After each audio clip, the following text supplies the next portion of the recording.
Hello, welcome to deserving India. My name is Saurabh. आज हम discussion करेंगे इंडियन याक, जो कि अभी न्यूज़ में चल रहा है। इसके ऊपर अभी recently Indian Council of agriculture research, जिनका नेशनल रिसर्च सेंटर है अरुणाचल में, उन्होंने इसके ऊपर अभी कुछ एक रिसेंट ही इसके जीनोम्स में कुछ एक चेंजेस किए हैं, जिसके कारण इसकी जो ब्रीडिंग है और इसका जो कंजर्वेशन है बहुत ही ज़्यादा ईजी हो जाएगा, जो कि इम्पोर्टेंट है आने वाले हमारे जितने भी स्पीसीज़ हैं उनको ज़्यादा से ज़्यादा यहाँ पे कंजर्व किया जा सके। ऑल्सो हिमालयन याक जो है ये हिमालयन इकोसिस्टम में और हिमालयन जो आपका इकोनॉमीज़ है उनके लिए बहुत ज़्यादा इंपॉर्टेंट है। उसके कुछ एक हम पार्ट्स देखेंगे एंड ये पार्ट बनता है एनवायरनमेंट का, जो कि आपके जीएस पेपर 3 में आता है और यहाँ पे स्पीसीज़ के बारे में कई बार एग्जाम में क्वेश्चन पूछे जाते हैं। So the topic of discussion is Indian yak. Indian scientists have achieved a breakthrough in yak genomic research by assembling the first ever chromosomes level genome of the Indian yak, that is Bos granins. The initiative led by the Indian Council of Agricultural Research (NRC), that is National Research Center on yak, that is in the Dirang. Dirang जो है ये अरुणाचल प्रदेश में है, वहाँ पे इसका national Research centre है for the yak.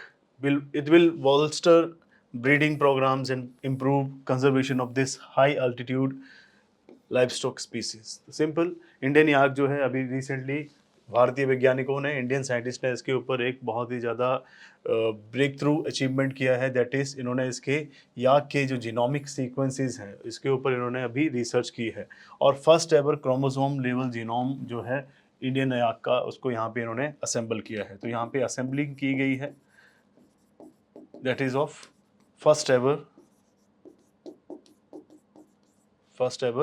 Chromosome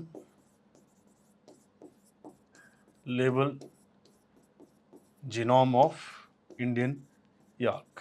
तो अभी इसमें इन्होंने फर्स्ट टाइम ये असेंबलिंग की है और इससे अगर हम देखें तो मेन जो इनिशिएटिव लिया है वो लिया है Indian Council of Agricultural Research National Research Centre on yak, that is in Dirang, that is in the state of Arunachal Pradesh. इससे इसकी ब्रीडिंग प्रोग्राम जो हैं बहुत ज़्यादा ईजिली यहाँ पे किए जा सकते हैं, इफेक्टिवली किए जा सकते हैं। अब जो इसका कंजर्वेशन स्टेटस है, यहाँ पे जो उसका संरक्षण है इस भारतीय याक का, वो और ज़्यादा अच्छे तरीके से किया जा सकता है। इसकी ब्रीडिंग भी अच्छे से की जा सकती है, क्योंकि ये हाई एल्टीट्यूड पे पाए जाने वाला एक लाइव स्टॉक स्पीसीज़ है। लाइव स्टॉक मीन जिसको डोमेस्टिकेट किया जाता है लोगों के द्वारा। सो नेक्स्ट हम देखते हैं अब इंडियन याक है क्या। So what it is. So Indian yak, it is a Himalayan yak. इसके लंबे बाल होते हैं, long hair, high altitude area में रहता है। These are the bovine species. Bovine species means ये सारे के सारे कैटल, बफेलो और वाइसन की कैटेगरी में ही ये आता है। साइंटिफिकली अगर इसकी हम बात करें तो उसको बॉस ग्रनिन्स कहते हैं। It is revered as the sheep of the Himalaya. तो इसको शीप ऑफ द हिमालय का भी टाइटल दिया गया है हिमालयन प्लेसेस में, क्योंकि ये ट्रांसपोर्ट में हेल्प करता है, परिवहन में हेल्प करता है, लाइवलीहुड यूटिलिटी में हेल्प करता है। ये जीवन यापन के लिए, आजीविका के लिए लोगों को संसाधन भी पहुंचा कर देता है। नेक्स्ट अगर बात करें हैबिटेट और डिस्ट्रीब्यूशन की, इसका आवास स्थान कहाँ पे और कहाँ कहाँ पे इसका डिस्ट्रीब्यूशन है, तो these are endemic to Tibetan plateau and surrounding the high altitude region. जो भी आपके हाई एल्टीट्यूड रीजन्स है वहाँ पे ज़्यादातर इंडियन याक पाए जाते हैं, या फिर तिब्बतियन प्लेट्यू जो है यहाँ पे ज़्यादातर ये एंडेमिक है। एंडेमिक का मतलब क्या होता है? एंडेमिक मीन्स ऐसी स्पीसीज या ऐसी प्रजातियां जो कि सिर्फ और सिर्फ किसी स्पेसिफिक ज्योग्राफिकल एरिया में ही पाई जाती है। सो ये सिर्फ और सिर्फ हिमालयन ज्योग्राफी में ही पाया जाता है, या फिर आप कह सकते हैं कि तिब्बतियन प्लेट्यू में ही ये ज़्यादातर एंडेमिक है।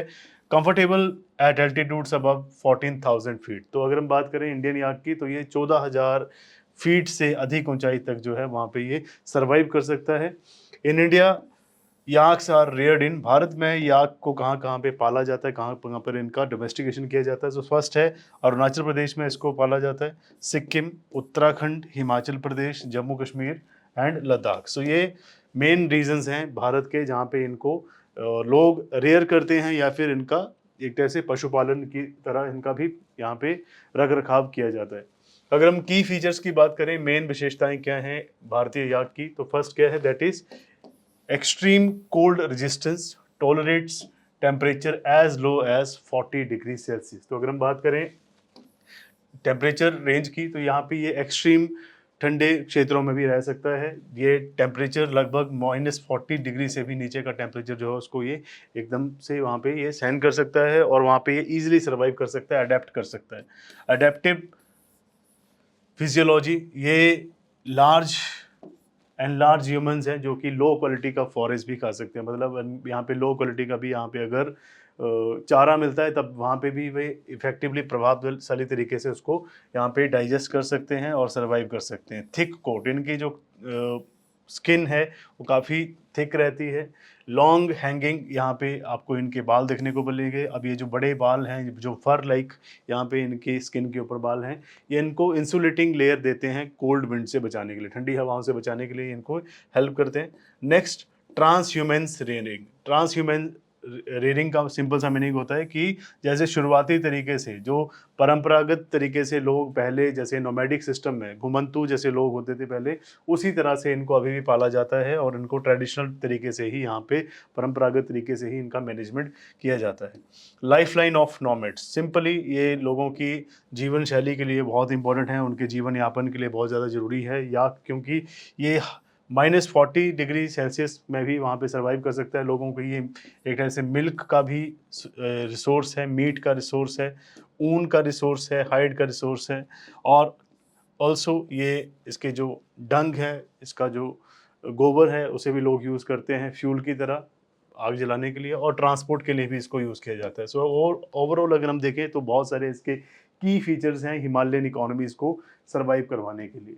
नेक्स्ट, सिग्निफिकेंस की अगर हम बात करें तो इसका महत्व हमने एज सच हमने बहुत सारे इसके फीचर्स देखे हैं, बट सिग्निफिकेंस की अगर बात करें तो लाइवलीहुड सिक्योरिटी है। जो लोग इतने हाई एल्टीट्यूड पे रहे हैं, जहाँ रह रहे हैं जहाँ पे -40 डिग्री या उससे भी लेस टेम्परेचर जा सकता है, तो वहाँ पे ये एक टाइप से बैकबोन है जो भी यहाँ पे पेस्टोरल कम्युनिटीज़ हैं, क्योंकि ये बहुत ही ज़्यादा इको फ्रेगाइल एरिया है जहाँ पे ये सर्वाइव करता है इंडियन याक, और लोगों को वहाँ पे जीवन यापन के लिए और आजीविका के लिए संसाधन देता है।